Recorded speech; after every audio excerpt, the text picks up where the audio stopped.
नमस्कार सर्वांना, जय बाळूमामा। व्हिडिओ बनवण्याचं कारण म्हणजे काल आम्ही एका ठिकाणी देवाला गेलतो आणि येताना आम्हाला इतका उशीर झाला ना, रस्त्यातच आम्हाला 9:30 वाजले। त्याच्यानंतर एक किस्सा असा घडला की ते ऐकून तुम्हाला सुद्धा अंगावर शहारे येतील। रस्त्यातच गाडीचं पेट्रोल संपलं आणि गाडी बंद पडली, बॅटरी पण नाही, मोबाईलचं पण चार्जिंग संपलेलं।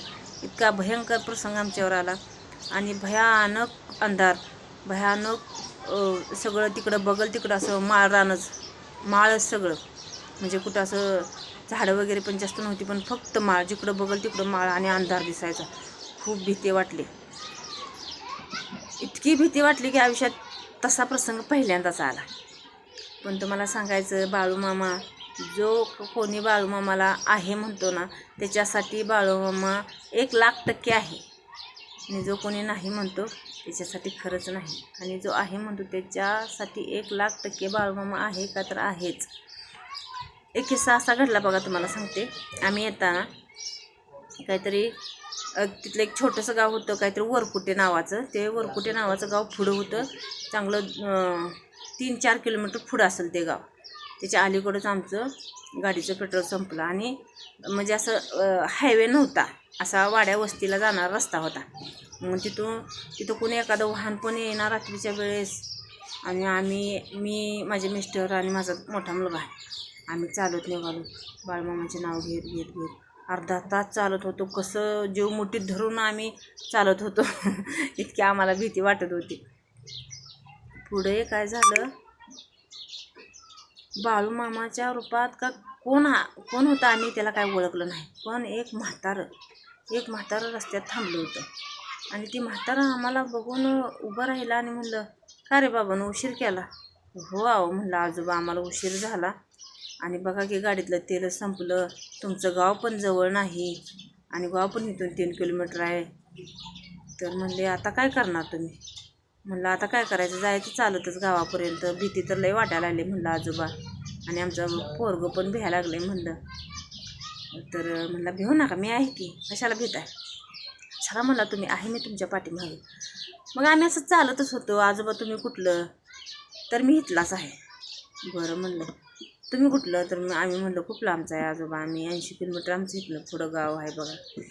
तर म्हणले, मग आता काय करता, काय करायचं म्हणलं आजोबा? आम्ही आलो चालत चालत, आजोबा पाठीमागं आमच्या बोलत्यात, आम्ही चालतोय, पण एका दृष्टीनं भाव की ही माणूसच आहे का भूत आहे काय माहिती हा एक भाव मनात, माणूसच आहे का भूत आहे, पण नाही तर जरा बोलायला लागल्याच्या नंतर आमचं जरा विसरण झालं, आणि आम्ही पण त्याशी चांगलं बोलायला लागलो। मग तिथून पुढं एक 2 किलोमीटरवर हायवे लागणार होता।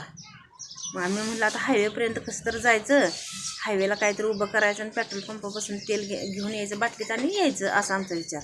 मग हायवे पुढं एक थोडासा राहिला असेल, एक अर्धा किलोमीटर हायवे लागला असेल, तोपर्यंत ते म्हातारं आमच्या मागं बोलत येत होतं, आणि अर्धा किलोमीटर हायवे आला का तर काय म्हणलं म्हातारं, जावा आता तुम्ही इथनं, आणि कशाला भिऊ नका, एखादं वाहन उभा करा आणि तेल टाका आणि तुम्ही जावा। बरोबर म्हणलं आजोबा, आणि आता तुम्हाला कोण न्यायला येणार? तर माझं काय नाही, मी आहे, आमचं घरी तर जवळच आहे। बरं म्हणलं आजोबा, जावा।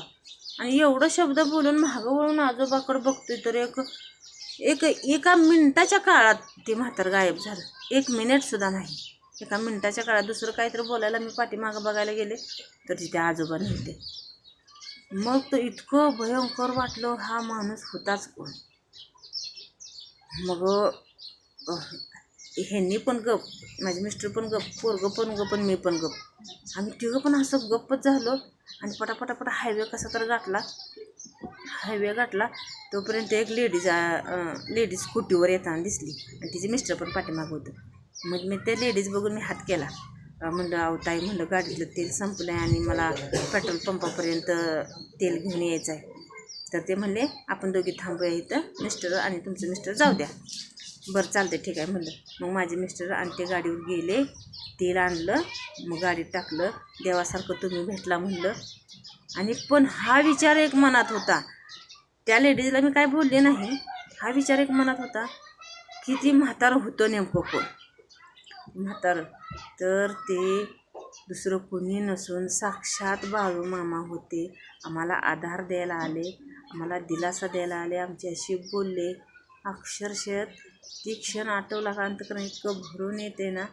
खरंच बाळूमामाने माझा विश्वासच बसत नाही की आम्हाला बाळूमामाने साक्षात दर्शन दिलं. पण आमचं इतकं दुर्भाग्य की आम्ही असं समोर असताना आम्ही ओळखू शकलो नाही, की आमच्या मनात पण आलं नाही की बाळूमामा असेल म्हणून.